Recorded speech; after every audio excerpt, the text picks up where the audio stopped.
Alright. What's up, everybody? It's CS Nazo, and welcome back to the Great Ace Attorney live streams.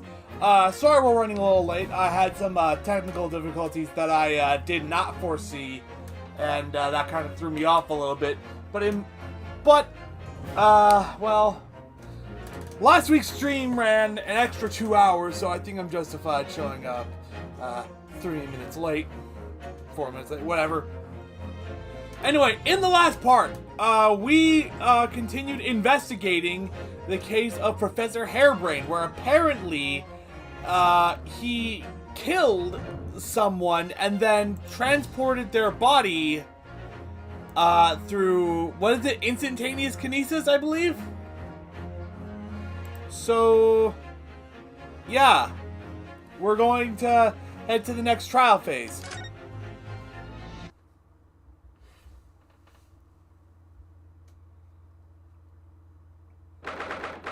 24th of October, 9:11 a.m., the Old Bailey Defendant's Antechamber. Good morning to you, Mr. Naruhodo! Good morning, Professor. Ready for today's proceedings?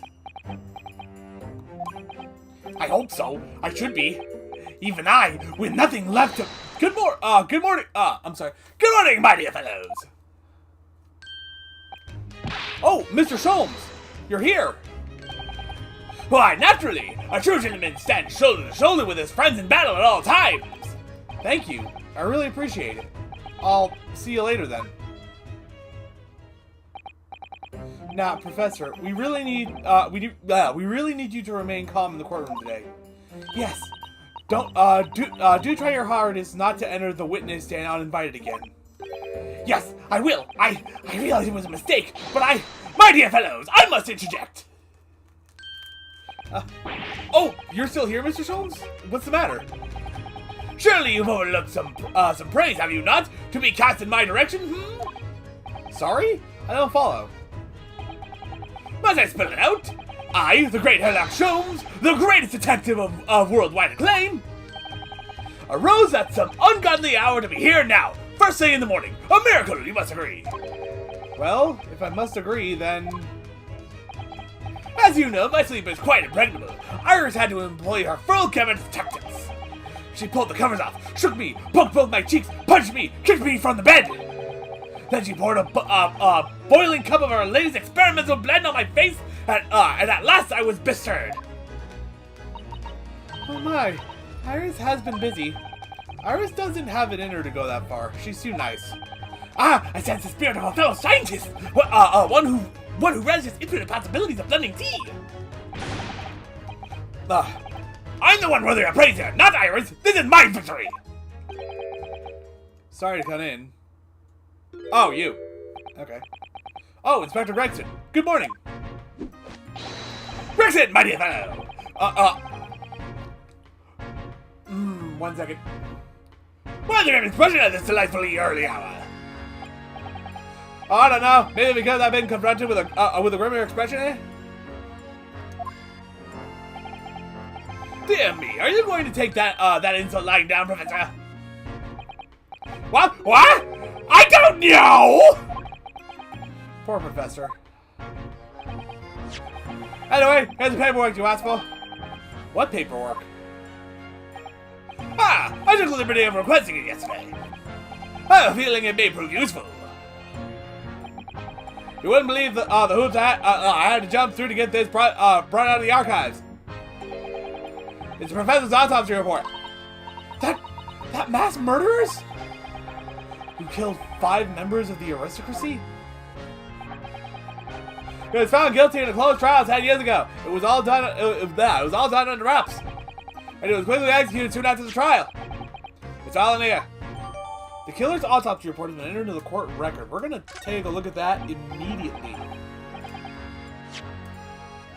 Let's see here. Examine.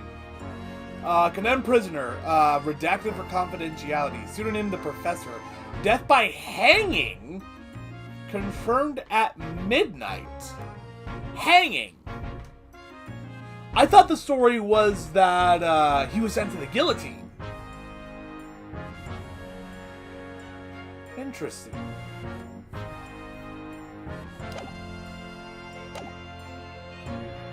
I don't know what to say. Thank you, Inspector. Yes, much obliged, Jackson. Us slowly along the honor, just doing what we can. In the shadow of the great Detective Sholmes, of course.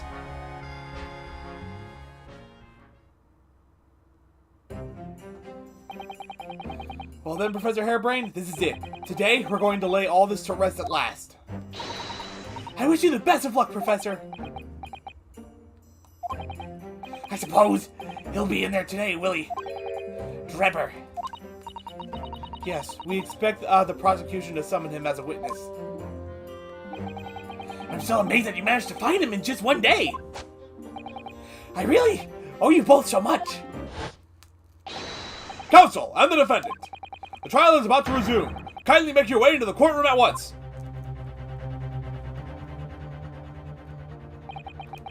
This is it then. The final chapter. Funny, my heart's racing a little. I've not felt this before, actually. This strange foreboding. As if something's going to happen in this trial that I'm not ready for. My guess is that has something to do with, well, the theory that the game's going on right now is that it's Cosma. But I can't let that distract me from the only thing that really matters. Finding the truth.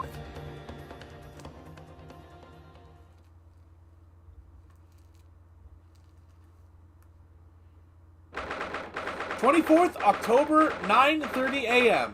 The Old Bailey Courtroom.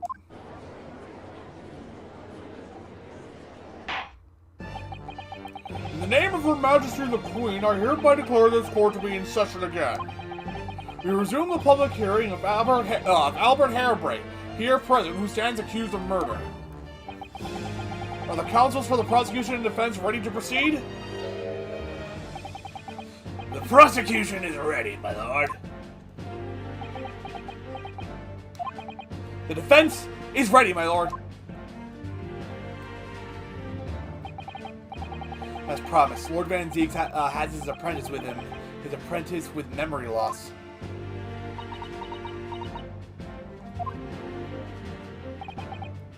If I may, Lord Van Zieks.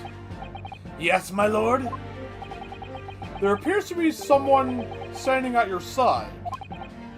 Ah, yes, my apprentice and assistant. The prosecution believes today's proceedings will see the complexity of this case rise considerably. Oh, okay. I therefore instructed my assistant to attend to ensure the smooth running of the trial. He's got a sword. And the smooth running of liquid refreshments by the look of it. The way he holds himself, the way he moves. It couldn't be anyone else. But he's still suffering from amnesia, so there's really nothing we can do at the moment. I know, but oh, this is so very hard. It would appear the prosecution has done a fine job in responding to the demands of the court made yesterday. I understand you have successfully secured the engineer who disappeared from the scene on the day in question. Yes, my lord, I intend to call him as a witness shortly. Very good, very good. Now then, ladies and gentlemen of the jury. 1 second.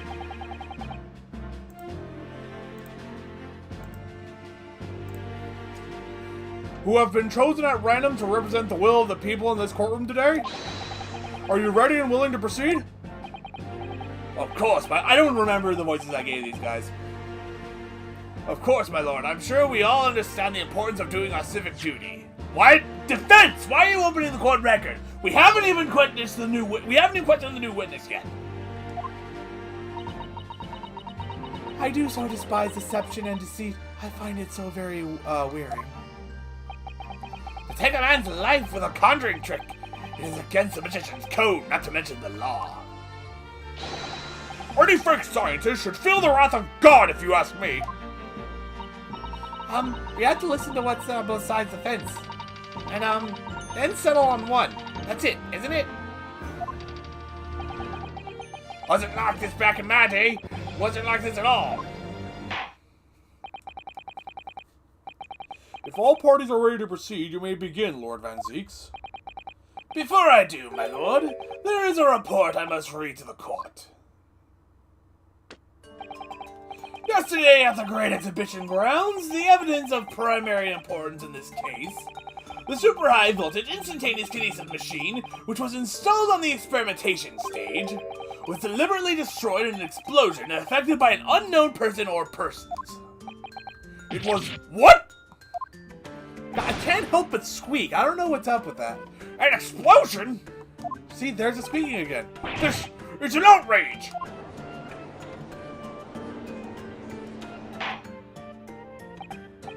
Yes, I heard this grave news yesterday. Scotland Yard submitted a report to my office in the evening. I read that the machine was blasted to smithereens and the wreckage reduced to ashes in the flames. I have here a photographic print of the scene, taken in the wake of the explosion. It shows what little remains of the machine. Yes, a terrible business. He did it to destroy the evidence, did he? That's Enoch Drebber. The court will take this print as evidence, counsel. Let's take a closer look at it. Because it definitely shows something that we discovered during the last stream.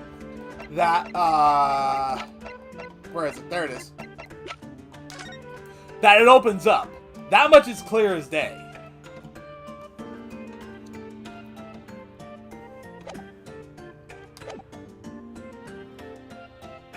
Late yesterday afternoon, the protection afforded to the machine by the Special Dispensation for Scientific Equipment Act was revoked. However, before a thorough investigation could begin, the invention was obliterated from existence. As such, this will become a very different trial.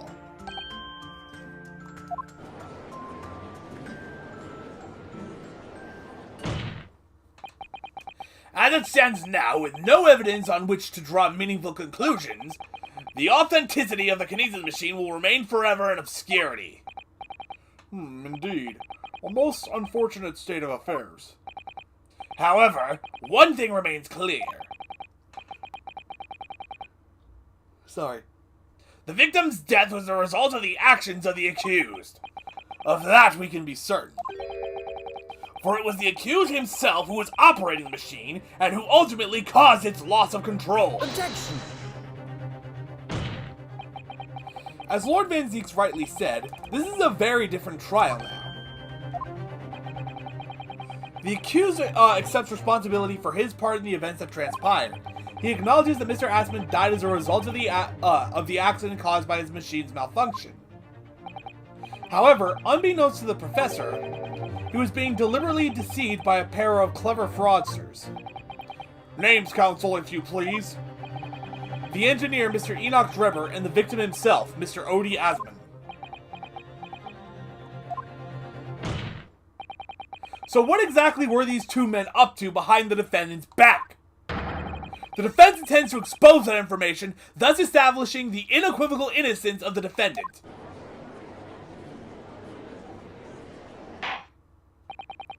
Thank you, counsels. The positions of the prosecution and defense have been clearly stated. Lord Van Zeeks, summon your first witness, please. At once, my lord. The prosecution calls the engineer, Mr. Enoch Drebber, to the stand.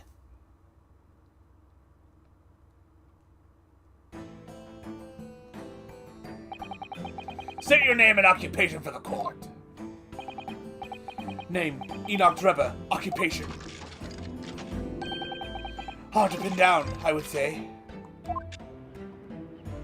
See that black monocle? Yes, why do I feel as though I've seen it somewhere before? Oh, you too? I had exactly the same feeling myself.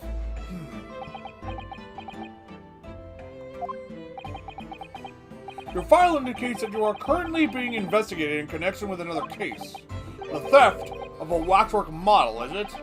A most extraordinary sounding business. But that has no bearing on this trial, I assure you. Cleave it from your mind.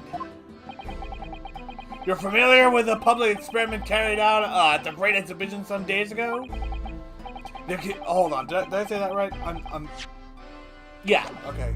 The accused super high voltage instantaneous kinesis demonstration? Yes, you could say that. I am aware of it. There was a terrible accident, wasn't there? It was you, Mr. Dreppa, who constructed the vast machine used in the experiment.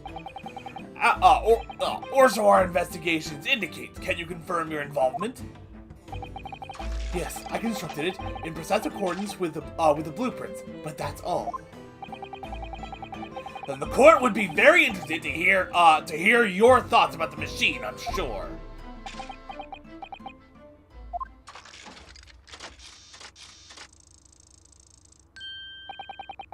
The amazing device, if you ask me.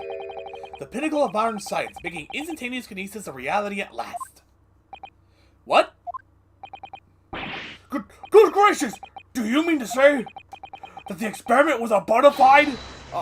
Was bona fide? Is that your belief, sir? Yes, that is very much my belief. Such a waste that it blew up. Objection! But we've already established the machine was nothing more than a prop for an elaborate conjuring trick. Objection! You've established nothing of the sort. All that was shown during yesterday's proceedings is that the same outcome could have been produced by means of stage trickery. The defense merely proposed a method and demonstrated its feasibility, nothing more. But... We've procrastinated long enough, I feel. Witness, you will now give your formal testimony. About the machine that you constructed for the purpose of the demonstration at the Great Exhibition. Understood.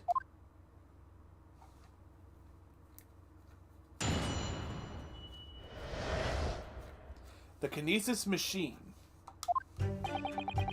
I met the young professor approximately 1 year ago through Mr. Osmond's introduction. He provided me with the blueprints, and I constructed the machine to his precise specifications. It was no trick. If the whole show was a fraud, it would have required a body double. Tell me, did the victim have a twin? All the spectators saw the birdcage above their heads and then crash headfirst into the Crescent Tower. A terrible accident, I grant you. Perhaps the science on which the machine was built was flawed somehow.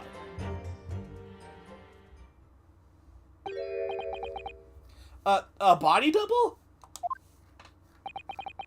That goes without saying, surely.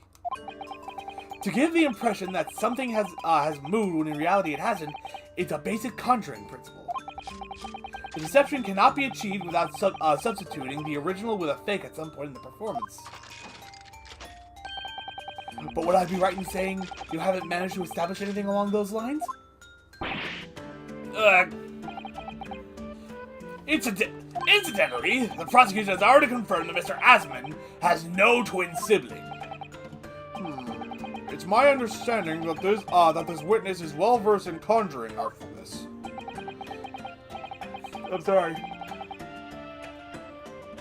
But such talents do not indicate that he was actually able to accomplish what he claims. Namely, the construction of what, by all accounts, must have been an extremely complex scientific machine. Whatever do you mean? Yesterday's proceedings brought the true nature of your past exploits to light, Mr. Drebber. Indeed it did, my lord. As a swindler who preys on innocent scientists to elicit government grant money through conjuring know-how. Yes, it's true that I possess considerable knowledge of stage magic. But crucially, my scientific knowledge more than matches that of any academic in the field. Investigation of the witness's workshop attests to that claim, my lord. As evidence, the police found this Royal Society trophy for young talent in science there. Yes, that's true. We spotted it there ourselves.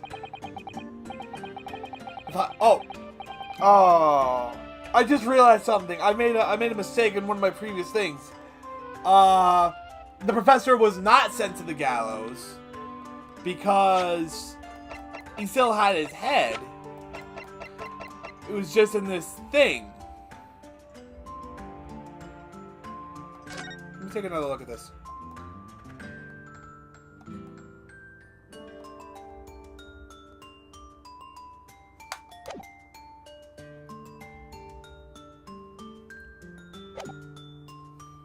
If a hypothesis is sound, it can always be forged into a physical manifestation with sufficient skill.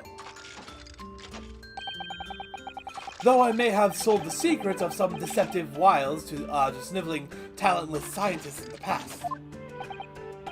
Would you therefore assert that the explosion of the machine was An unfortunate accident, or, of course, a deliberate act of murder carried out by misuse of the science?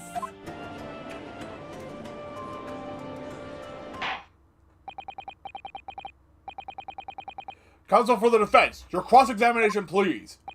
Yes, my lord.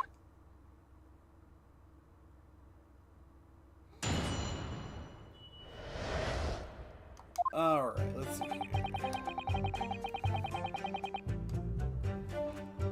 I'm sorry, I keep yawning. I'm sorry, I don't mean to yawn so much. Alright, we're gonna press this. So you were already acquainted with Mr. Assman himself? Not really. By chance, I'd seen his name mentioned in the papers, that's all. But I had no interest in his private affairs. If he was an unscrupulous investor, it was no concern of mine. As long as people pay their bills, I take out my tools and construct what they ask for. So why did Mr. Assman approach you in particular then? Who can say? I presume because my name is associated with excellence in engineering. Not to mention excellence in fraud.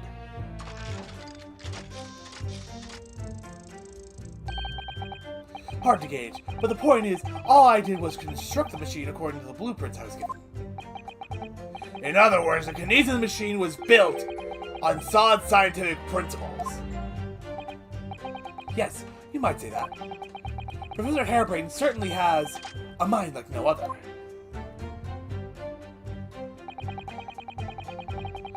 Provided me with the blueprints and I constructed the machine to its precise specifications. It was no trick. Hold it!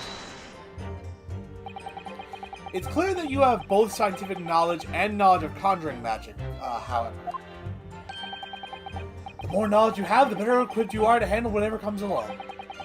But your implication is that I furnished the machine with some trickery, I think. It's a possibility that we have to explore. Unfortunately, though, the machine has been blown to Kingdom Come. So there's really nothing left to explore, is there? It appears that the Kinesis machine was fitted with a timed explosive device of some kind. And there's nothing left of that device either. Not a single shred of evidence remaining, I hear. He must have planned all this from the outset. But in any case, it's abundantly clear that the experiment couldn't have been a trick. If the whole situation were a fraud, it would have required a body double. Tell me, did the victim have a twin? Hold it!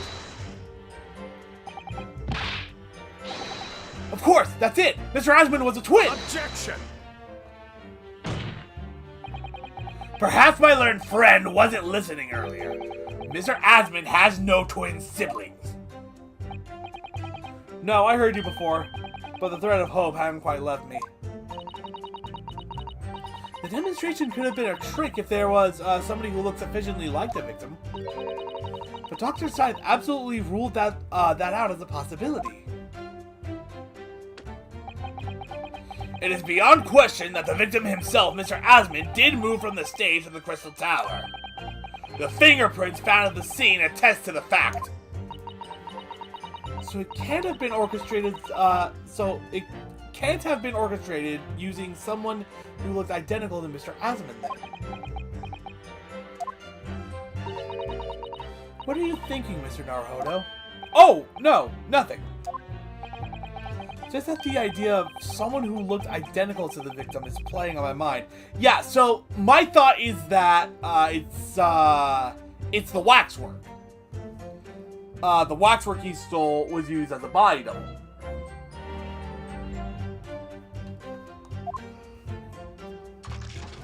The question is, how exactly do I go about proving that here? All the spectators saw the birdcage appear above their heads and then crash headfirst into the Crystal Tower. Wait, I meant to press that. I'm heading back. Hold it! it crashed head first, you say? According to the many witness reports from those there at the time, yes. Were you not there at the exhibition grounds on the day?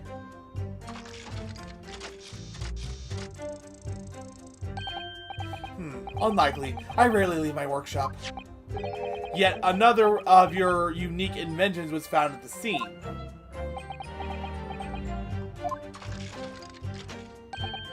Well, it was the unveiling of a machine I'd labored over for many months. I saw it clearly with my own eyes, the birdcage plummeting headfirst into the tower. So he just said that no, I wasn't there, and then he's like, no, you were there. We have evidence. And he was like, oh yeah, I was there. What a surprise! I believe the victim's neck was broken from the headlong fall, wasn't it? How would you have come by that information? Even an infernal recluse like me reads the newspapers, you know. According to the reports, 2 injuries were apparent on the victim's body. Yes, he'd been stabbed in the chest by a screwdriver, believed to belong to the defendant, and he had a broken vertebrae as a result of a fall from a considerable height. Correct, my learned friend. Correct. My learned friend has been doing his research, it seems. Do we know which injury was the fatal one? Sadly not. Forensic science is not yet at a level where such things can be determined.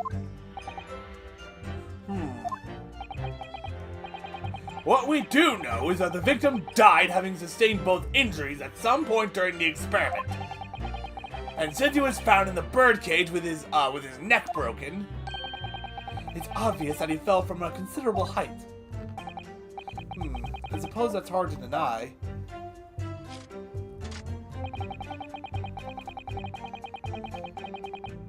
Alright, press this. Hold it!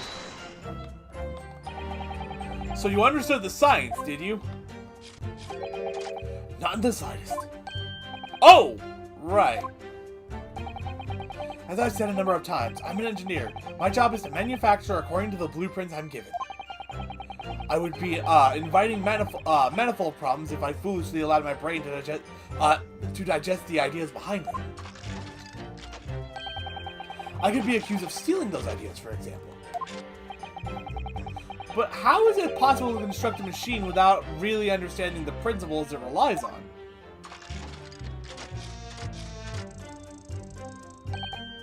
Well, you're practicing law without really understanding the principles it relies on, aren't you?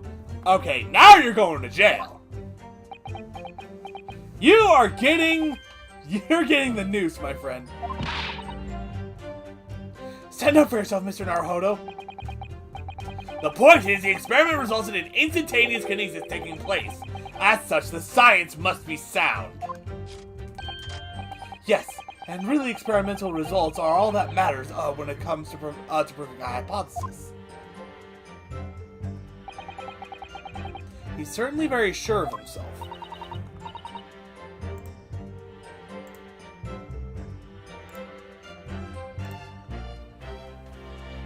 What do you think, Mr. Naruhodo? Well, now that the machine has been completely destroyed by yesterday's explosion, it's going to be impossible to argue its authenticity one way or the other. But if we're unable to establish that it was a piece of stage trickery rather than genuine science, we will have no grounds on which to demonstrate Professor Harebrain's innocence. Both Mr. Asman and this man in the stand tricked the professor and used him. Hold on. 1 second. Let me check something.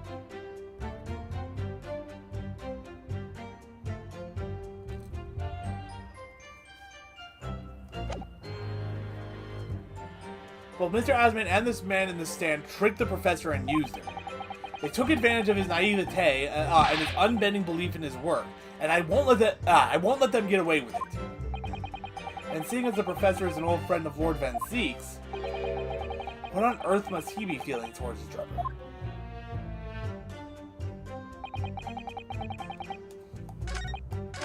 Alright.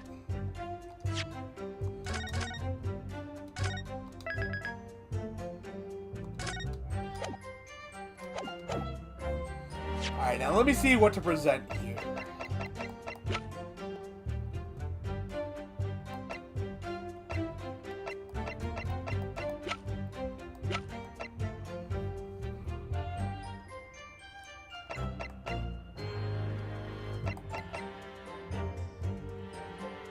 Oh yeah, I forgot about this glass. It was found in the, he definitely used the waxwork because, this piece of glass was found in the coat of the stolen waxwork.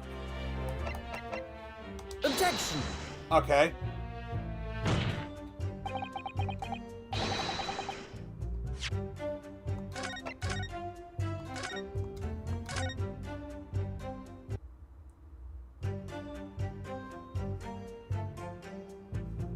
Hold on. Objection. No, that didn't work either.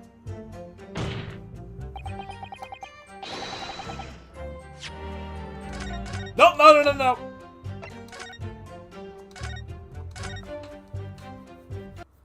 Alright.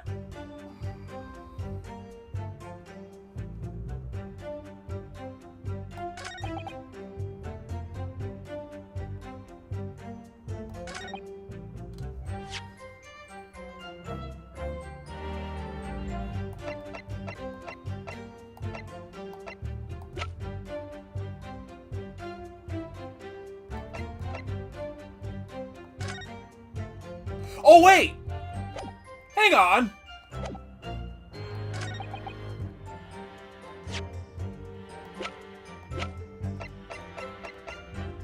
Objection. There we go. We've examined the bird cage that crashed into the crystal tower ourselves. As you can see, the cage, which is a wooden construction, has sustained damage in one particular spot. Following the explosion, it fell some 30 feet into the glass of the tower. That level of damage is to be expected, surely. I agree. The damage itself is entirely understandable. Wait a minute. Something just hit me.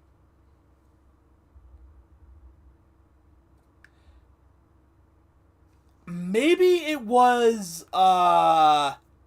maybe somehow Mr. Asmon's neck broke before the experiment, and the stab wound was just a red herring of some kind.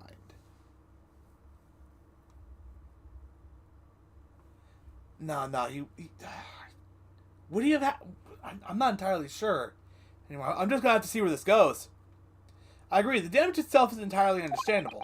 What doesn't make sense is the location of that damage.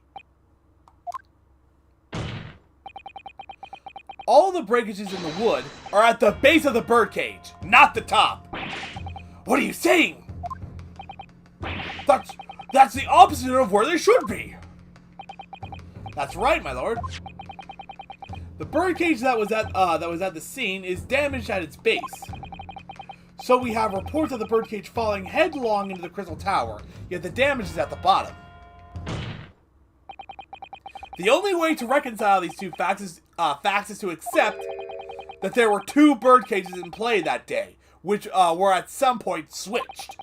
Switched during what wasn't a scientific experiment at all, but an elaborate piece of stage trickery. God!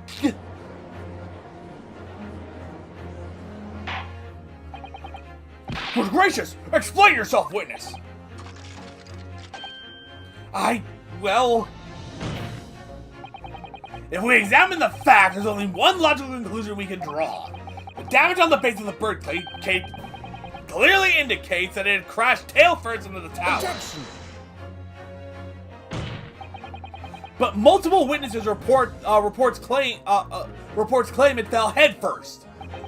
The birdcage materialized in the sky next to a balloon flying over the stage following a spontaneous explosion at an altitude of some 60 feet above ground level, which is approximately 18 meters. It then proceeded to fall some 30 feet into the crystal tower in the ensuing deflagration. Witness reports amid such chaos are notoriously unreliable. Objection. But the victim's neck was broken. Objection! He plummeted 30 feet inside a heavy wooden cage. However he fell, it would be unsurprising to find one or two of his vertebrae crushed.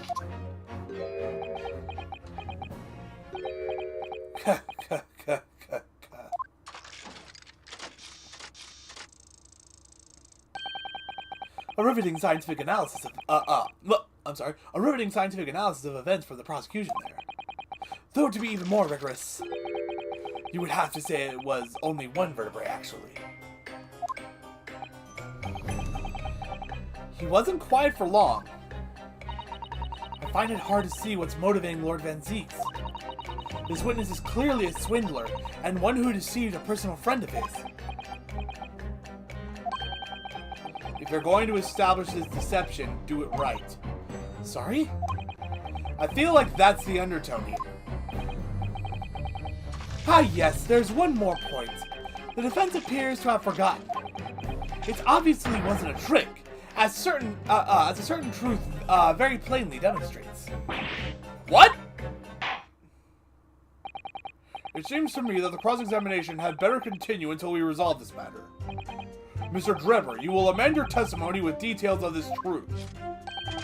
Of course, we must treat the matter scientifically after all. Ah, I nearly had him there.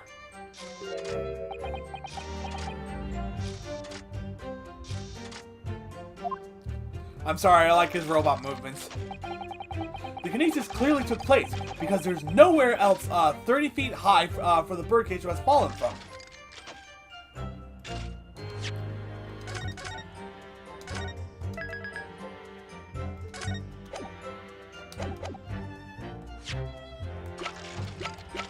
Objection! Wait, what?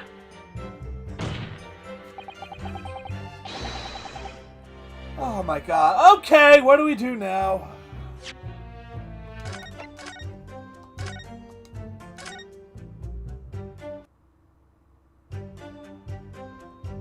That apparently means nothing. I don't understand how it doesn't mean anything, but okay.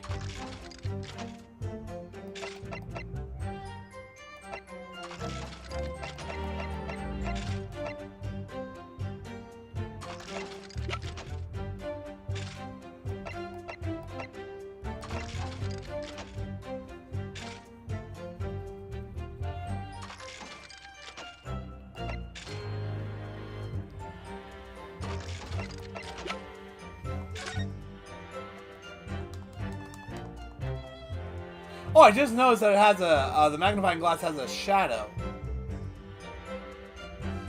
Either that or it's messing with my TV. But it seems yeah, that's not a shadow. It just seems to be following the exact path, so maybe it's messing with my TV somehow, and if that's the case, I don't like it. I mean,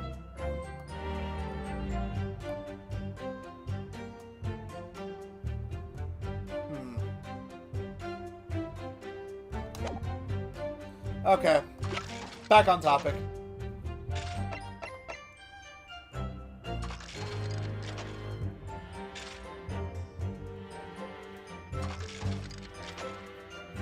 I really don't understand.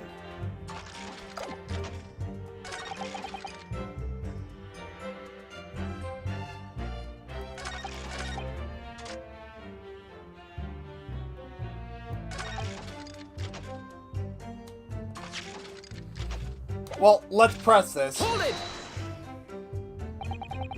What do you mean? Well, before the demonstration began, the victim was alive on stage in front of the audience. Yes, there are lots of witnesses who saw Mr. Asman on the experimentation stage, that's true.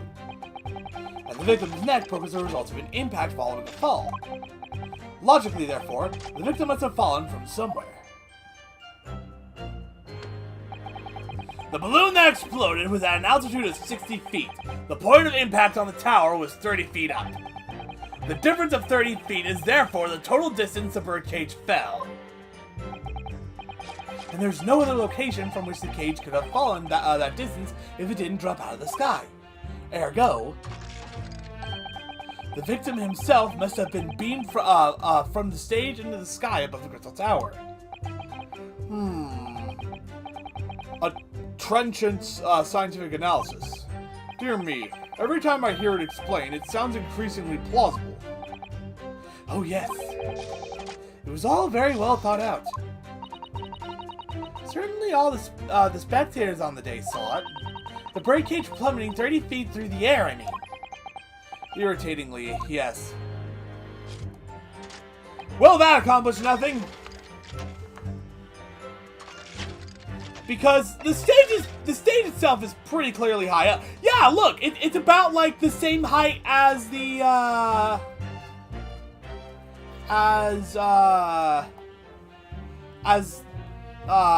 the viewing area on the tower, right? Oh no, wait, it's supposed to be right here, I think. Well, it's a little bit higher. But, you know, close enough.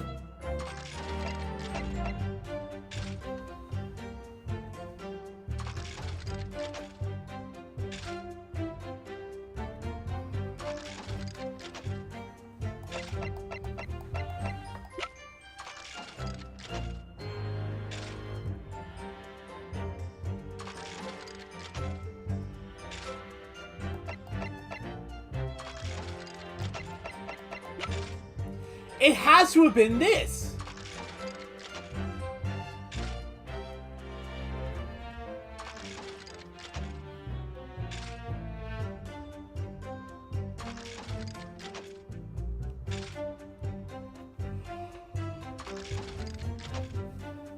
I don't understand.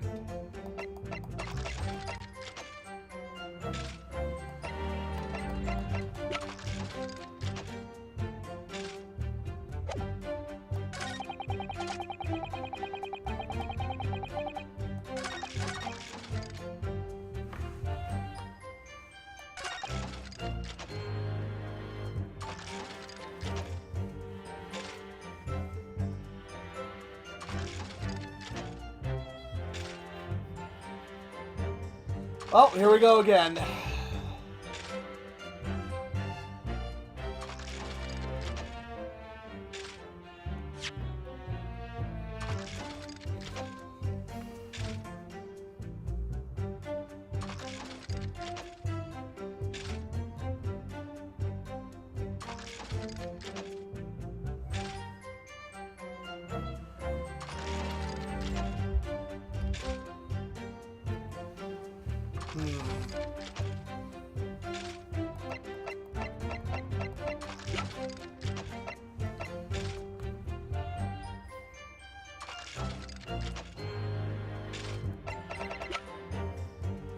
See, this is the only thing I can think of. Objection! But that's wrong.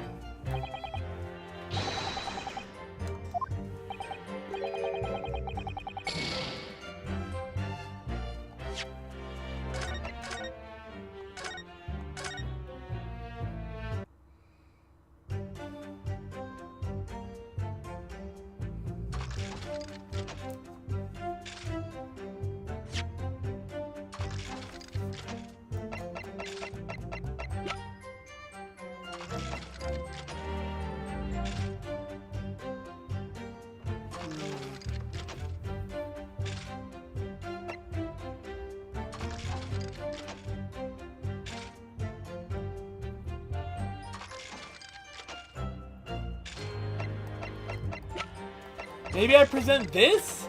Objection! Okay. I would have thought the picture of the floor opening up would have been equally valid for proving that, but whatever. This is a diagram of the experimentation stage and its surroundings.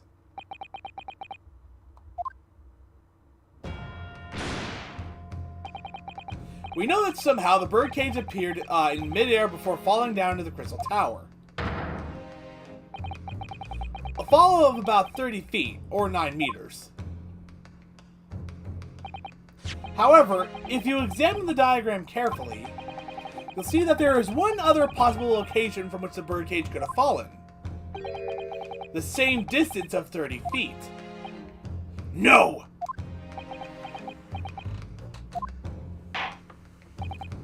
Well, it appears the defense has a possible explanation to put forward.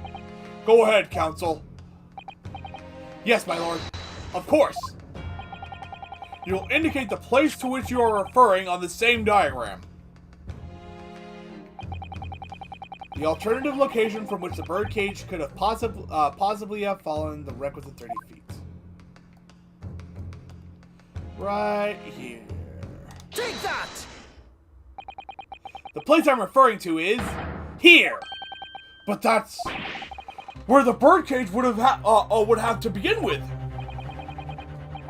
Which is exactly my point, my lord. Yes, the birdcage was in the machine on the stage. But what we must also consider is the height of the stage itself. Go on, Counsel. It turns out that the experimentation stage was built at a considerable height above ground level.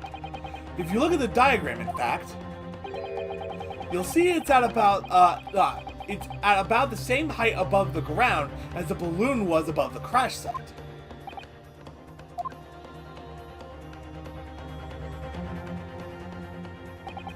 When the experimentation got underway, the machine and the birdcage were engulfed in steam.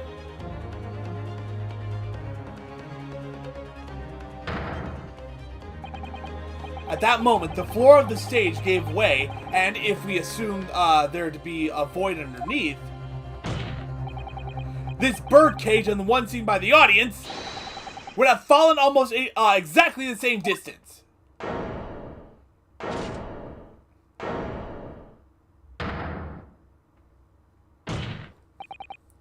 Once again, my lord, this all points to the fact that there was not one birdcage, but two! Objection!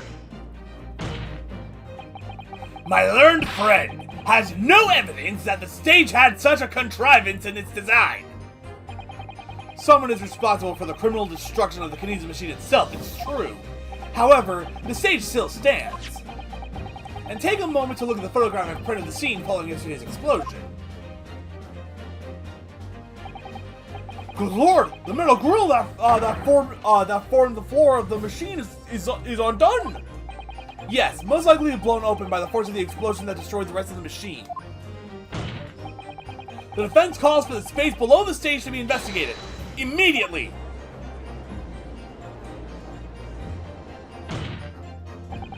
Mr. Trevor?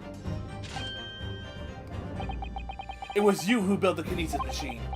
Which means it was you who built the two bird cages that were used to carry out this deception.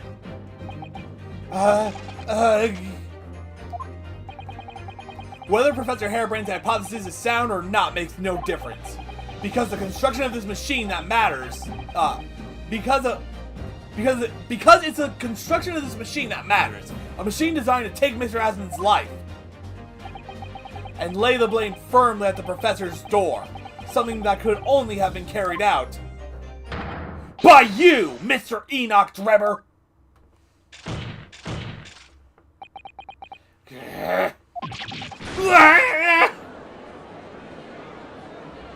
Objection!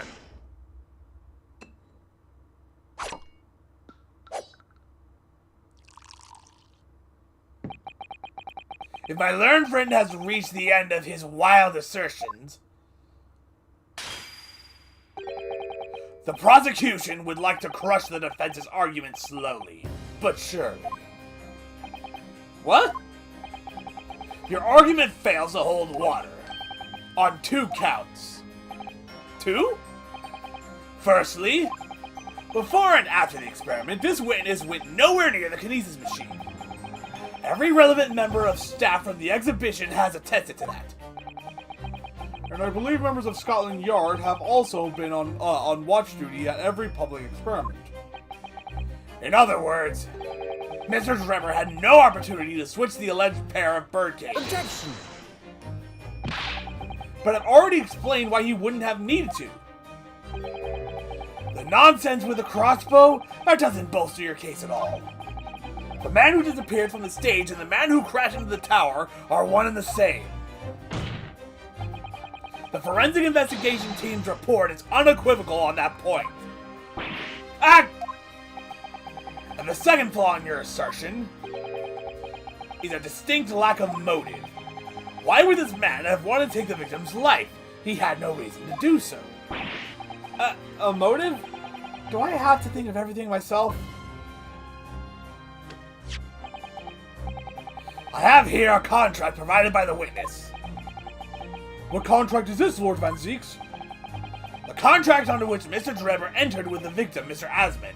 It reads, Mr. Drebber is to receive 30% of all remunerations from government grants or other income. 30%? Certainly a favorable contractual conditions. But there was one very important provision bolted onto that clause.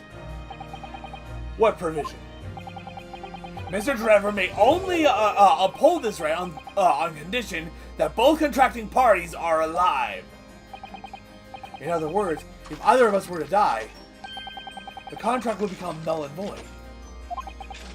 So you see, I had nothing to gain from Mr. Aspen's death. The diametric opposite, in fact.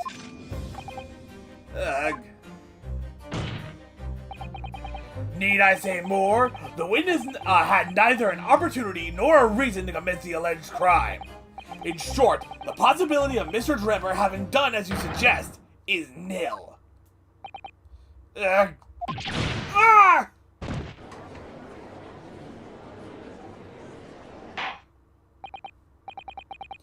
It seems the defense's assertion was somewhat wide of the mark. Lord Van Zeeks, you will submit the contract as evidence, please. Alright, we're going to take a look at that contract. It's true. Let's take a look at this. The investor, Mr. Odie Asman, hereby enters into contract with the provider, Mr. Enoch Trevor, to fund full labor and materials for the construction of a super high voltage instantaneous kinesis machine. Mr. Trevor is to receive 30% of all remunerations from government grants or other income. Mr. Trevor may only uphold this right on condition that both contracting parties are alive. Alright.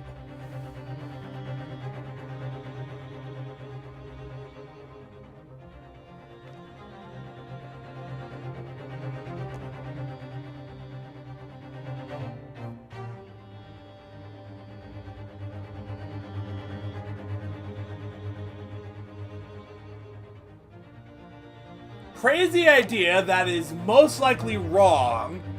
Is Mr. Asman still alive? If Trevor had no opportunity to switch the birdcage under the stage with the one in the Crystal Tower, he couldn't have done it. And in any case, I have no idea what his motive might have been. There is one aspect of your argument that still holds true, however. There were two birdcages. The prosecution is unable to deny that. Ah! So I'm sure you're right. You're on the right lines, Mr. Naruhodo. And I have no doubt there are other aspects of your assertion that are undeniable truths too. Well, it would seem that the defense has no rejoinder to offer.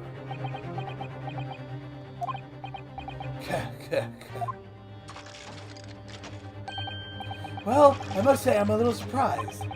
I came here to testify about the machine I built, and instead my reputation is defiled. But the prosecution's counter has set the record straight, I think. It's impossible that I'm the culprit. Objection!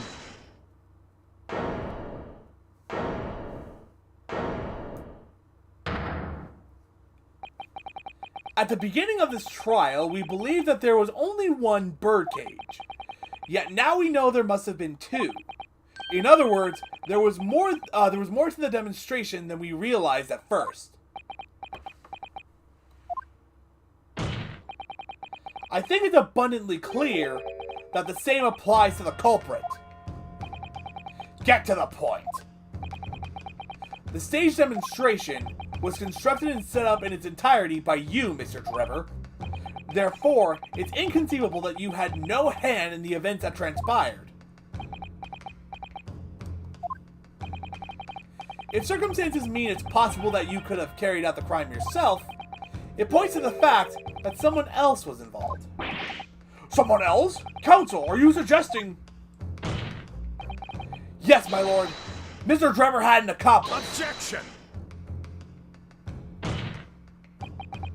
An accomplice now? Well then, I presume. You're prepared for what's to come? Name him. Now that you're accusing not only this witness, but someone else of the most serious of crimes.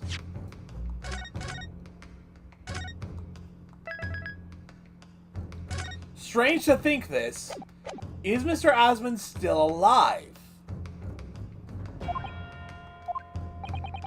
If these accusations turn out to be false, then make no mistake. The prosecution will demand an equally serious punishment for your slander. Well, counsel? Do you intend to pursue this course and formally accuse another party of involvement in this matter? What do I do here? At the moment, this is little more than a hunch on my part.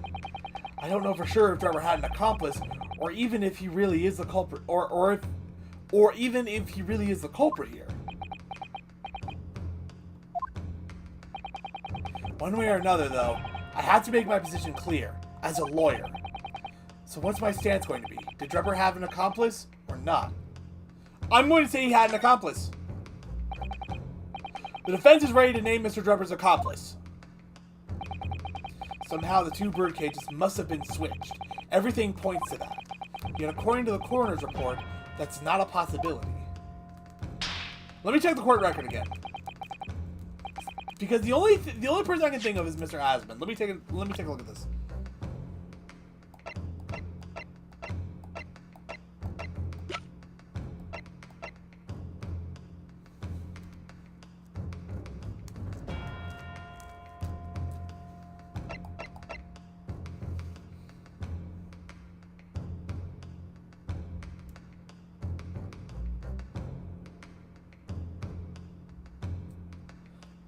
Courtney Scythe.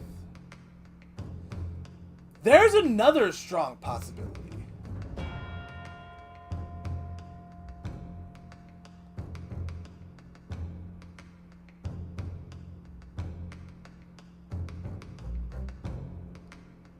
She seemed to be against basically everything that we were trying to do to help the case.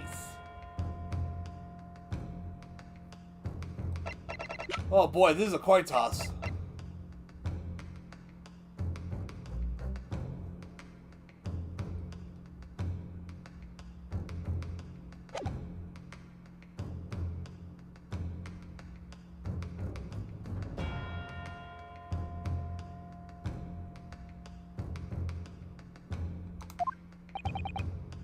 Counsel. My lord? You have received a stark warning already. If you are nevertheless determined, then I must now ask you to identify this alleged accomplice by name. So, your answer, please. Who do you claim to have been Mr. Drebber's accomplice? This is crazy, but this is who I'm going with. Take that! The name of the person in question is... What's wrong, my Nipponese friend? Surely fear doesn't bind your tongue now. It's a little late for that. In all honesty, it could also be, Asman. Because I'm not entirely sure anymore. Of course I'm afraid. After all, naming her in this capacity is definitely going to make waves. A lot of waves. I could very well turn every single person in this courtroom against me. I'm sure it will be alright, Mr. Naruhodo. Thank you, Mr. Sato. The enemy always appears larger than life, but you'll appear exactly the same to the enemy. Alright then, here goes. You've kept us waiting long enough. Your answer, counsel, now! The person who colluded with Mr. Drebber in order to carry out this wicked crime is Scotland Yard's coroner, Dr. Courtney Scythe! What the blazes are you talking about? Dr. Scythe? The head of the forensic investigation team? And the coroner who conducted the autopsy on the victim?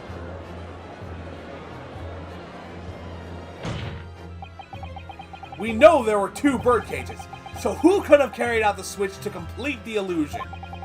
The accident happened in front of a huge crowd of spectators, and the area was immediately sealed off. Then everyone, police officers included, were banished to make way for the forensic investigation team. When else could the switch have occurred? It can only have been in that team's presence. It's essential that the court determines exactly what happened following the incident. The defense demand that Dr. Scythe be summoned to the witness stand at once to testify.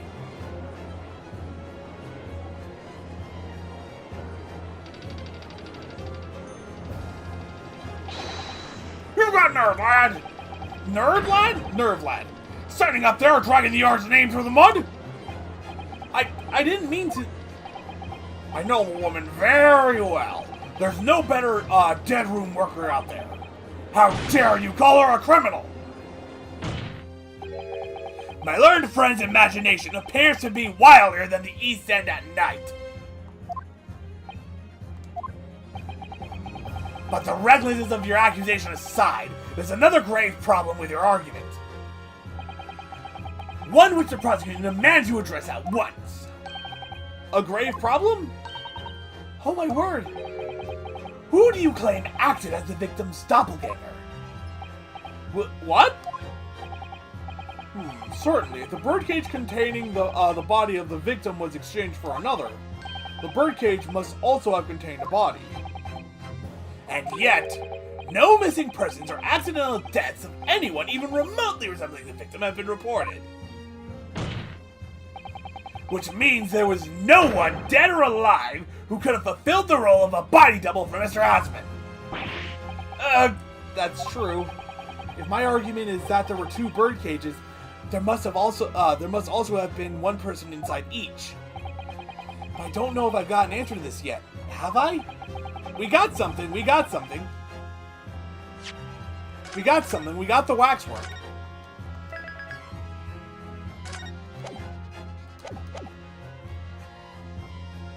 Present evidence. Very well. The defense will address my learned friend's concerns by presenting evidence that reveals the true nature of Mr. Asmund's body double. Good gracious! Evidence? I do hope this isn't filibustering, counsel. The court is expecting a name. If you think you have relevant evidence, present it now! The body double and the birdcage were hiding inside the balloon that was floating above the stage, which means that any witnesses would have only seen them from 60 feet away. So who was it that appeared out of that explosion some 18 meters above the spectators? Or what was it? Aha! The body double inside the second birdcage was... Take that! We know that the victim, Mr. Asmund, was in the birdcage that was situated inside the Kinesis machine on stage. And therefore, he couldn't have been inside the second birdcage. Instead, that contained something else. What's been described as a body double, which is what fell from the sky and crashed into the Crystal Tower. Yes, counsel, according to your somewhat elaborate versions of events. And that body double inside the second birdcage was in fact... It's alright, Mr. Naruhodo. You're ready for this. Just steel yourself. And come out with it. Thank you, Mr. Sato. I needed that. As I was saying, the body double inside the second birdcage was, as unbelievable as it may seem, that thing there!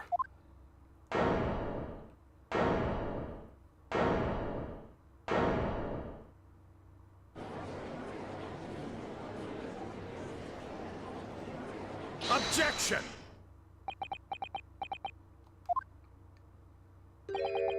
Open your eyes and look into mine, my Nipponese friend. Now tell me, what are you playing at? Stand firm now, Ryunosuke. This is time to show your Japanese spirit. As the court will observe, this is a waxwork model. A model, in fact, of an infamous London murderer from 10 years ago, the Professor. Objection! You started by indicting the leader of the forensic investigation team as an accomplice in this crime, and now you've moved on to indicting waxworks? Yes, that's about the size of it. But why? And why this waxwork? It looks nothing like the victim. In fact, it could hardly resemble him less. What possible justification can you give? If you want to know why, ask Mr. Drebber. What? Just days before Professor Harebrain performed his public demonstration, Mr. Drebber abducted this model from Madame Tuspel's. Did you say abducted? And 2 days after the incident at the Great Exhibition, he returned it to the museum. Then, the timing. Is this true, Mr. Drebber?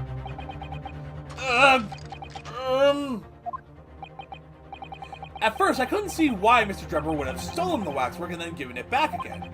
But now, the reason is clear. He took it so that he could put it inside the second birdcage as a body double for Mr. Asmund. Objection! Are you hearing this, ladies and gentlemen of the jury? Are you hearing the defense's astonishing proposal? That the witness fabricated this vast machine with the intention of deceiving some wretched scientist. That he did so in collusion with the country's finest coroner on a public stage in front of a vast audience. And that to effect the deception, he used a waxwork model that in no way resembles the victim. Are we really to believe this far-fetched tale? What do you decide? Objection! I have more proof. I have more proof. Wait. Yes, if you put it like that, of course it sounds implausible. My lord! I need to speak, if you please. Go ahead, Mr. Foreman. Myself and my colleagues have reached an agreement. Oh, here we go. Summation examination. Very good. In that case, ladies and gentlemen of the jury, you'll state your leanings for the court to hear now. Guilty! Guilty. Guilty! Guilty! Guilty! She's doing it with the corn. I like that she's doing it with the corn.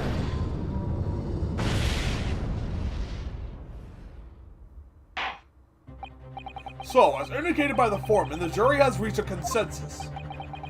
I knew that was going to happen. We shall get through this, Mr. Naruhodo, as we always do.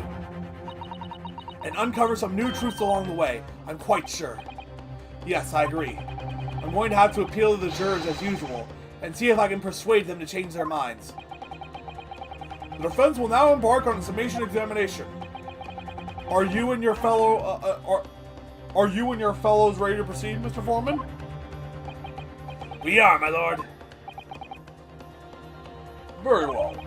In that case, I ask you now to state clearly for all present to hear the grounds on which each of you has decided the defendant is guilty of the crime in which he is charged. I'm going to take a quick break to grab some of the drink. 1 second.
Alright, I'm back.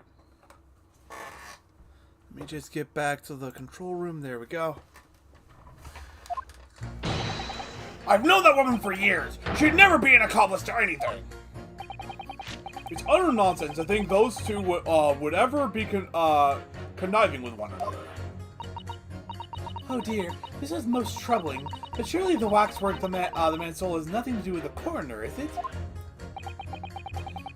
I have made my own problems with members of the police. I do not trust them much. And yet you decided to call him whatever. I've seen no rigorous proof that this waxwork was ever inside the birdcage. It's conjecture. Accusing someone without right evidence is... he's not a proper job, is he? I won't have it. Somewhat unsurprisingly, it seems the introduction of this waxwork model to the proceedings has polarized opinion. Given that its face is obscured and its build is in no way resembles that of the victim, I can only applaud my learned friend temerity at suggesting it has Mr. Aspen's body double. Yes, the applause is deafening. And yes, I know it seems extraordinary. But that's the point. That's why I have a strong feeling it's actually a greater clue than anyone yet realizes. What are you thinking, Mr. Naruhodo? I can't explain why at the moment, but I feel as though there's a specific reason why it was used. Why it had to be this model. Really? A reason why nothing else would do, you mean? Yes, and I'm convinced. It's something far more significant than whether or not the model looked like the victim.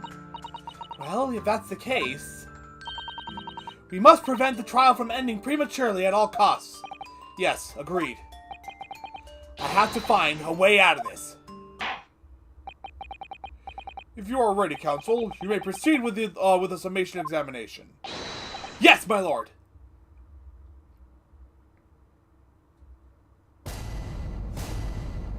Jury examination. The defense's rebuttal. Alright. Let's see if there's anything outright I can...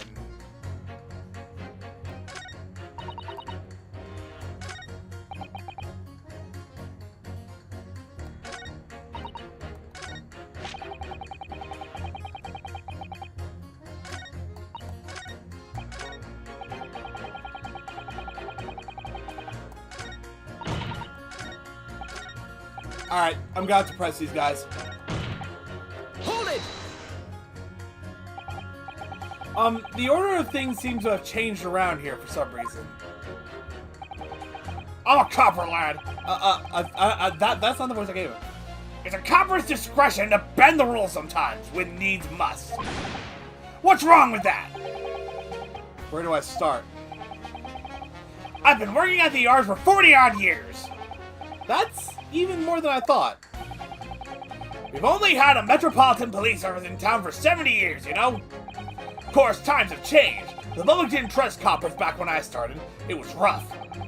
We had to fight crime, and we had to fight to win the public's trust as well. And when we did. Forensic science was in its infancy too, even more than it is now, and she spearheaded the revolution. Dr. Scythe, you mean? That's right. About 10 years ago now it was, when I was still a youngish boy on the beat. Oh, I doubt that. That's when she started making a name for herself as a top-class coroner. And now look at her, head of the forensic investigation team, and a woman no less. Well, you won't hear me complain. It's what we all dreamt of back then, I tell you. Could you tell me without holding that gun in the air? We were all about to uphold justice, lad. We're all out to uphold justice, lad. Full of vim, we were, full of vim. That's coming across loud and clear. No nonsense things to do whatever. Hold it! But we're only just starting to understand this case. Wait a second. What are you reading there, sir? The man behind those murders on Solar Pond Street was caught in 2 days flat. That's real policing for you. That's really not relevant to this case, is it?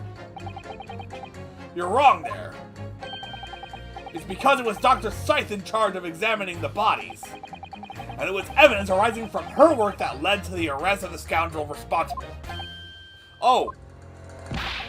That's right. Oh. That woman is at the forefront of this country's fight against crime. The idea that she's somehow involved in this murky business is a load of old tosh. I thought it was up to me to press the jurors, not the other way around. Can I actively present things here? Hold on. I cannot present things here. Okay. Surely the waxwork of the mantle is nothing to do with the coroner. Hold it! Why would you assume that? What? Something just hit me. Dr. Scythe joined the coroner thing 10 years ago. which is when the professor was put down. And apparently, the person who saw the professor rise from the grave was Enoch Drebber.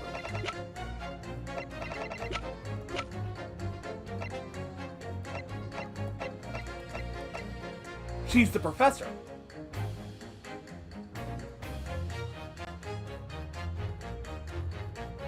Out to continue her work.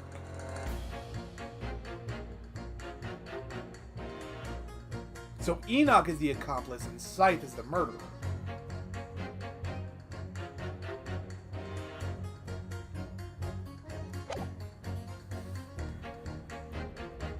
Well, quite simply because that unsettling swindler has no relationship with the woman, does he?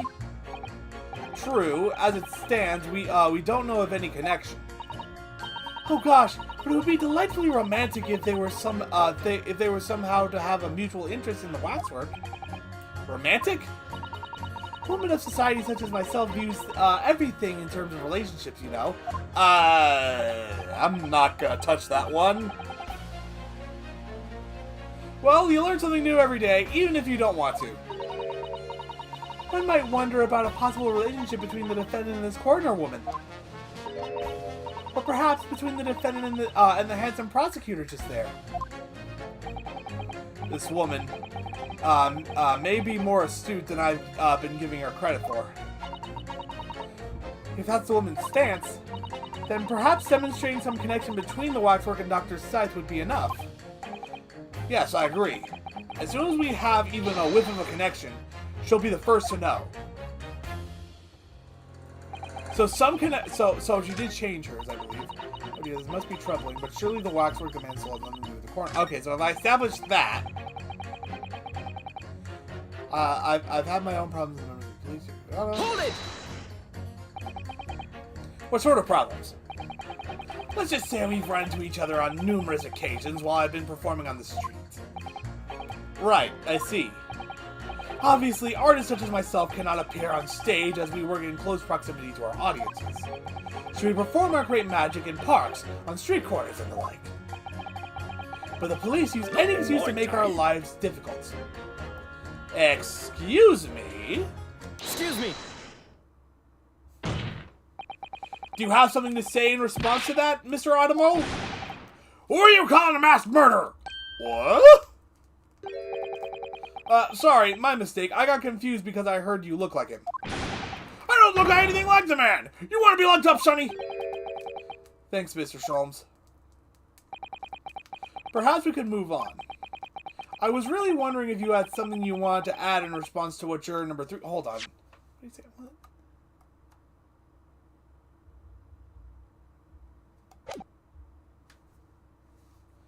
I was really wondering if you had something you wanted to say in response to what juror number 3 just said. And clearly you do. Back in my day, back in the good old days, it wasn't like this! What was it like, sir? We worked our fingers to the bone to earn the public's trust, we did. And by Jove, we earned it! People respected us back then! Respected you? No one would have called a coroner into question in them days. A coroner's report was the hallmark of an investigation done right. Especially when Dr. Courtney Stevens put her name to it. She was the best of the best, at the apple of the force's eye. Hold on a minute. What are you talking about? Who's Courtney Stevens? Yeah, that went right over my head. Ah, sorry. Got a bit carried away there.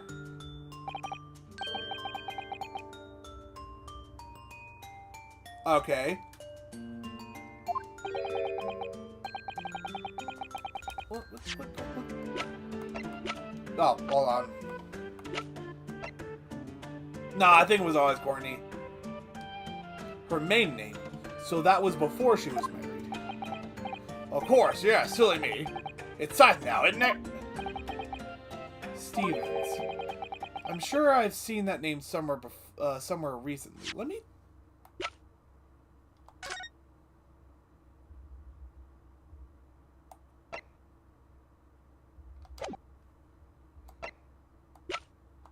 a look at this. There we go! There we go! She's the one who did the autopsy on the professor, apparently. Or at the very... Hold on, what is this again? Is this an autopsy? Yeah, it's an autopsy report. And Drebber was the one who supposedly saw the professor rise from the grave. So they were working together at the time. So they know each other. Anyway, the point is, those were the great days of policing. Not like now. Sorry to interrupt, sir. But do you think you could change your statement to include that name? Well, yes, I don't see why not. She was Courtney Stevens back when I knew her. Of course, a legendary coroner even then. I'm gonna have to press that at some point.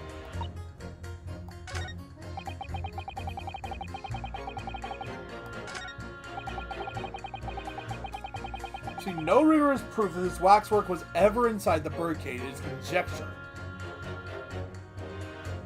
Hold it! But you claimed the whole instantaneous kinesis demonstration was a trick. That I did, but there's more than one way to pull a rabbit out of a hat, isn't there? Sorry? I grant you, given that this birdcage appeared from amidst an explosion, there'd have been no need to use a real person. But if a waxwork had been used, the culprit could at least have had the decency to make it look like the victim. I'm not sure exactly how much criminals are governed by decency. The point is, if you're going to make a claim about that waxwork being inside the birdcage, you need to give us some evidence. Without that, it's just not science. I suppose we should expect nothing less than a logical argument from a fellow of the Royal Society. But that perhaps means his mind could be changed if we manage to present suitable evidence. Evidence that the Professor waxwork was inside the birdcage. Can I produce that or not? Was inside the birdcage? Oh no, wait, we can actually. I have evidence. This is a mistake. I'm gonna save because at worst, well, at this point it doesn't really matter. Oh? I must warn you that I firmly believe it's only wise to trust men in white coats. So given your jet black outfit, Well, it's blue actually, but you wouldn't know that since it's an alternate outfit that, from what I understand, wasn't in the original 3DS game. I don't mind admitting to a sense of trepidation here. So you don't trust anyone in black? Looking in the mirror must be very trying. I do have some evidence that proves the waxwork was inside the birdcage. Namely, this! Take that! What's that? A piece of glass? Though it's unusually thick for glass. Yes, it's a piece of broken glass that we found inside the jacket of the waxwork. As you say, it's not ordinary glass though. It's very thick and clearly made for extra strength. Much like the special glass that was developed for the construction of the Crystal Tower. The Crystal Tower? Holy smoke! Exactly. The centerpiece of the Great Exhibition, where the very incident we're talking about took place. On the day in question, the birdcage fell from above and smashed through a window of that special glass. From whence this small piece originated. Is that it? Precisely. So, what do you say? Now that clear evidence in support of the assertion has been placed before you. His chair's red. Well, as I said, I only trust men in white coats as a rule. However, when the reasoning is sound, it's fair to say color shouldn't come into it. In light of what you've shown me here, yes, I feel obliged to change my position on the matter. In that case, juror number 4, you will amend your statement now, please. Oh, he's just amending his statement. I thought it was red. I thought I saw the back of his chair go red. The presence of that glass, a piece of glass, leaves me in little doubt that the waxwork was indeed inside the birdcage. The presence of that piece of glass leaves me in little doubt that the waxwork was indeed inside the birdcage.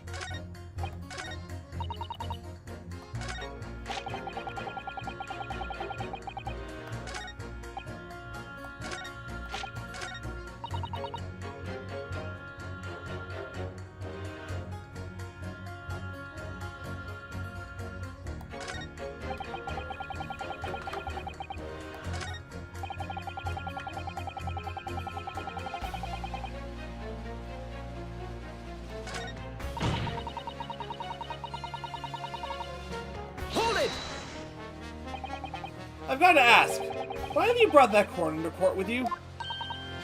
Colonel Cobb? He's been growing back on the farm. Picked him off on the way into town. He's a proper nibbler, he is.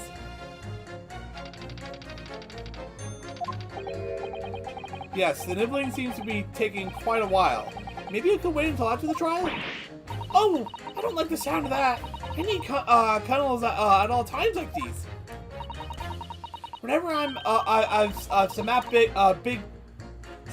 big to decide, the kennels always point me in the right direction. See? You're talking about your cob of corn? Nibble, nibble, guilty bobble, nibble, nibble, not guilty out. Nibble, nibble, nibble, nobble, guilty bobble, nibble, not guilty out. I'm not repeating that.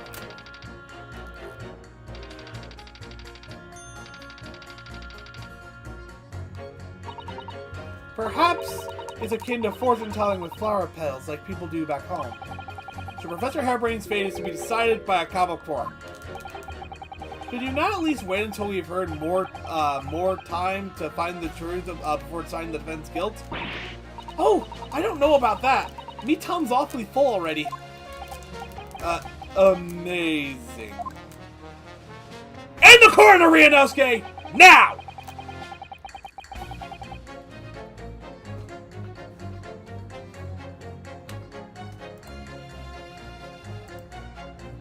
Okay. I know it seems a little far-fetched to think that the waxwork model of the professor was in that birdcage, but on the other hand, it explains a lot. If there really is a reason why that particular waxwork had to be used as Mr. Hasman's body double, we must do everything we can to make the jurors understand it. The truth is, I'm sure that's the key to this, but it's the most puzzling part of it too. In that case, you should see what additional information you can glean whilst trying to change the jurors' minds. If you can read a book whilst eating a rice cracker, Mr. Naruhodo, I'm sure you can do this. Right, yes. She was Courtney Stevens back when I knew her. Of course, a legendary corner even then.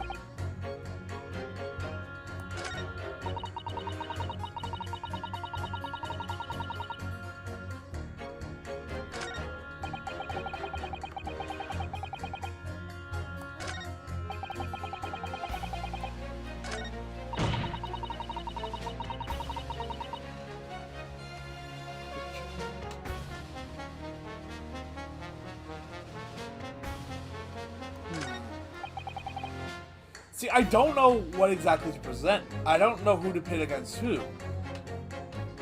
Because I have some leads.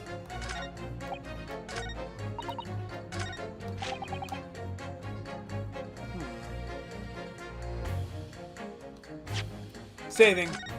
Because I think I have something to work off of now.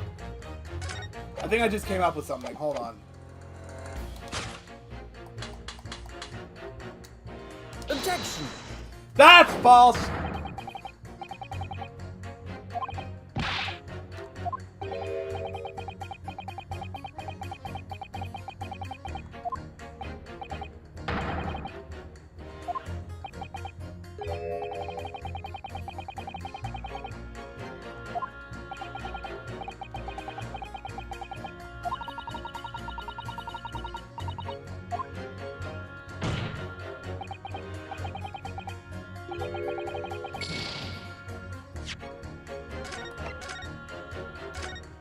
Well, that was the only thing I had to go off of. Because I could work out I could work something out then.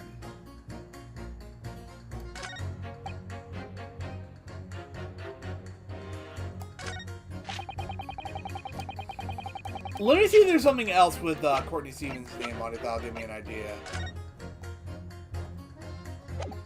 No?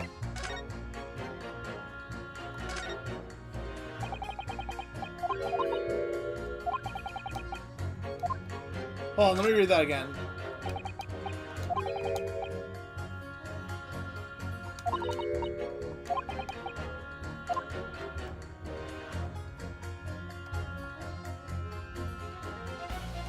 Alright.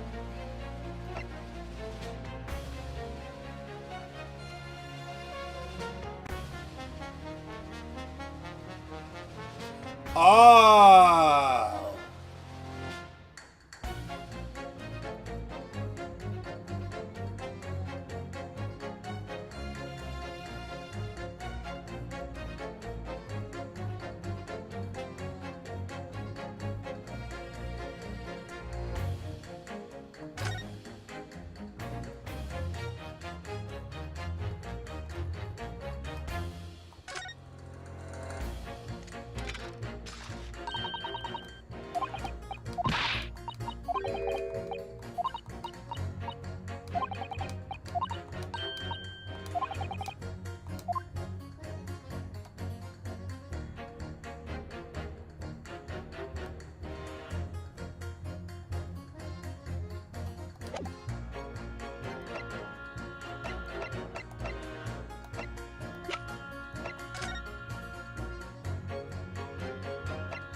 Well, here we are again.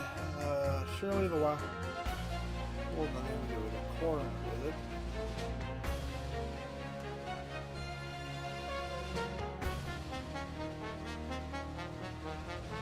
Okay, I have something else to work off of now. Objection! Nope, never mind.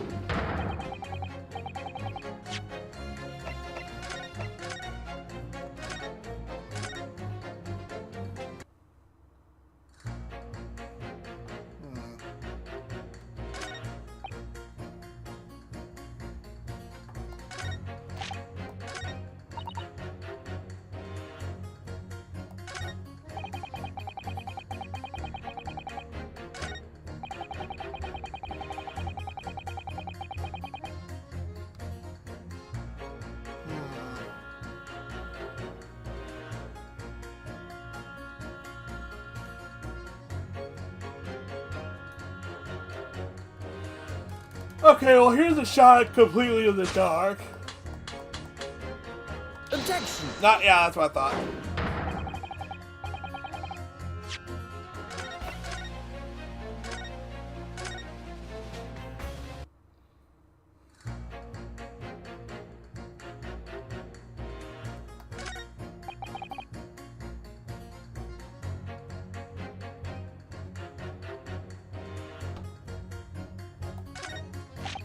Hold on, let me press him on this. Hold it! She was legendary, was she? What did you say? That woman is still the best coroner in the land. Head of the forensic investigation team. Legendary was your description, sir? Not mine. Rubbish! That word never passed my lips.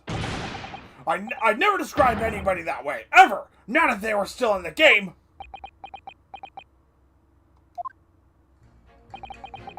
I think the point you're trying to make is that Dr. Scythe is an extremely talented coroner. Would that be fair? It would! If it weren't for the fact that you're trying to drag that legendary woman's reputation through the mud. I'm going to pretend I didn't hear that legendary. Okay, so that didn't help me at all.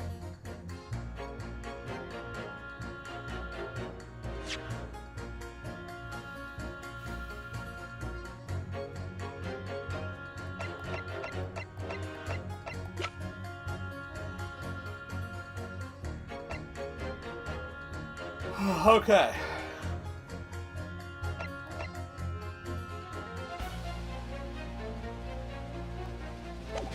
What can I work off of? No, I've already tried that.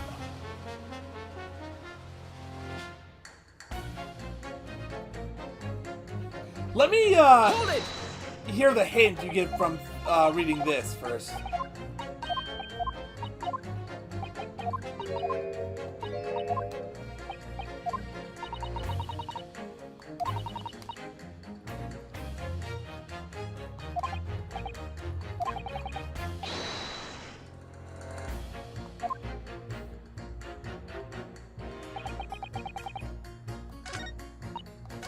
Wait, hold up. Did I already try this? I'm gonna try it again. Objection! There we go, we got something. Those two statements clearly contradict each other. Good gracious! To whose statements do you refer, counsel? So, juror number 2.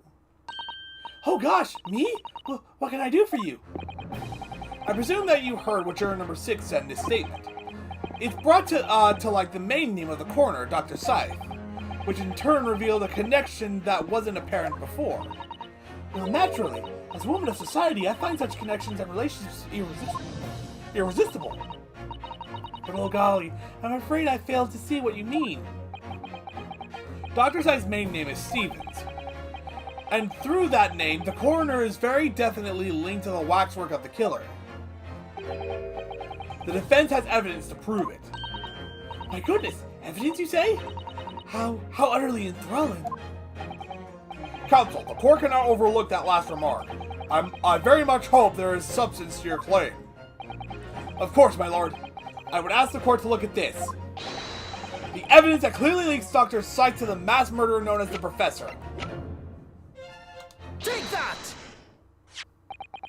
I have here a certain autopsy report from 10 years ago. A 10-year-old autopsy report?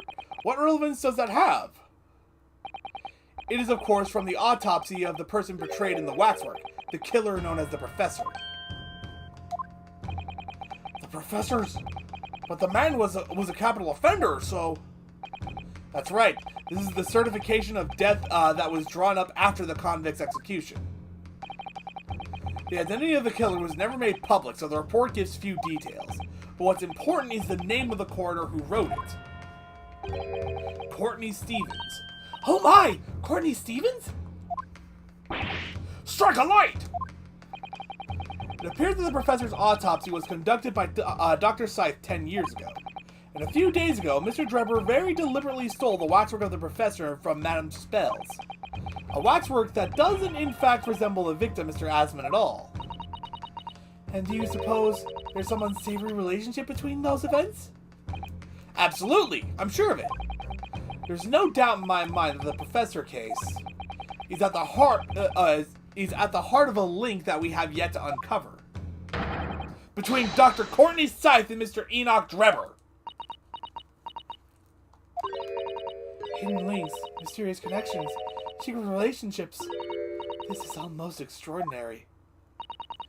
We're surely obliged now to explore this further.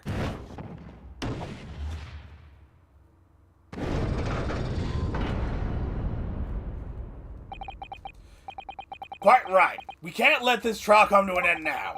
Not while there's this cloud of suspicion hanging over the yard's best coroner. It wasn't like this back in my day, but we're still here to uphold justice in the end.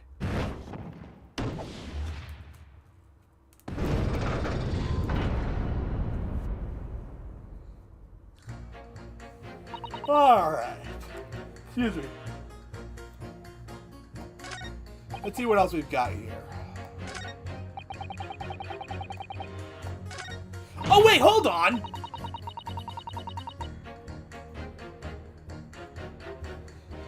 So she brings up evidences, and he's just like, oh, I can't deny that there's evidence. Let me save the game here. And try this. Objection! There we go. I honestly thought, I'll be honest, I thought the kid's testimony wasn't going to add it. I thought what the kid said wasn't going to add anything, so I just ignored her. Those two statements clearly contradict each other. Good gracious! To whose statements do you refer, counsel? If you could put down your corn for a moment, juror number 5. Oh, you mean me? You pointed out that it's wrong to make an accusation without evidence. But the accusation that the waxwork model was inside the second birdcage on the day in question is not without supporting evidence, as the defense demonstrated to the juror sitting beside you.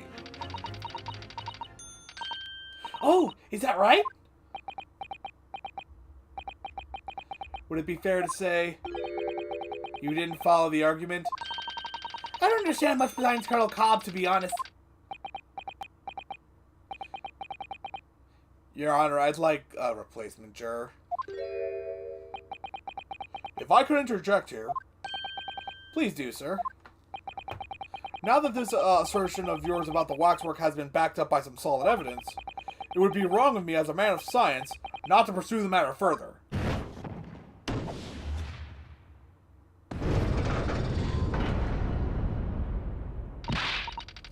Well, me too then. Sorry? If this brainy gentleman says he's right, then he must be right. See, I wouldn't dream of going against Colonel Cobb or anyone who's got stuff in between the ears.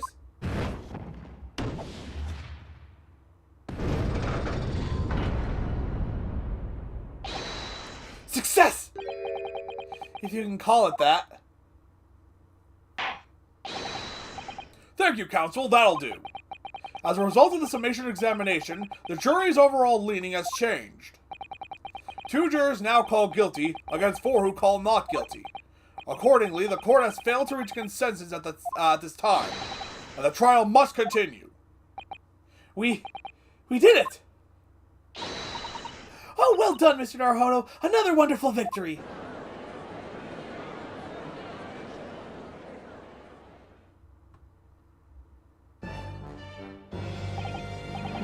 A waxwork of the despicable professor, used as a body double for the victim in this quite extraordinary case.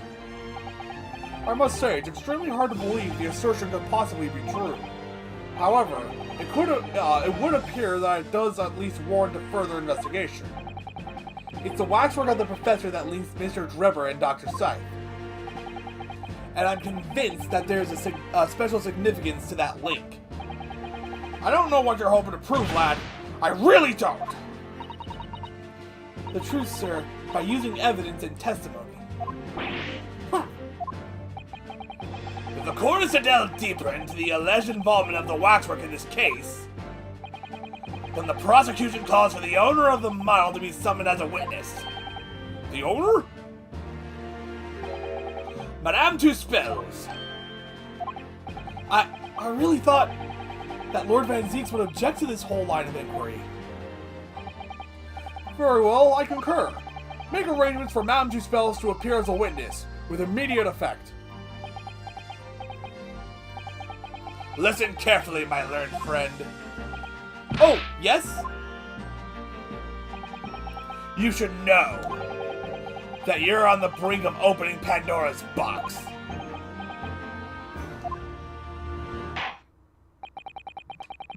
Excuse me. The court shall now adjourn for 45 minutes. Excuse me for that little burp there. During that time, the prosecution will summon the new witness and prepare her for taking the stand.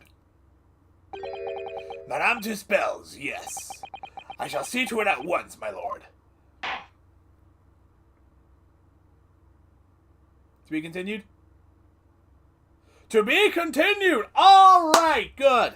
We're within the 2 hours that I like these streams to go for this time around. Alright, so we shall be continuing this trial next week, Tuesday, 7 p.m. Eastern Standard Time, assuming all goes well with what I do before these streams and there are no technical difficulties like there were today. But in between now and then, you can catch me playing Pokemon Crystal, where I guess we're going to be going up to the we're going to be climbing the lighthouse in Olivine City. Like I said, Pokemon Crystal, and that will be happening Saturday, 2 p.m. Eastern Standard Time. Yeah. I'll see you guys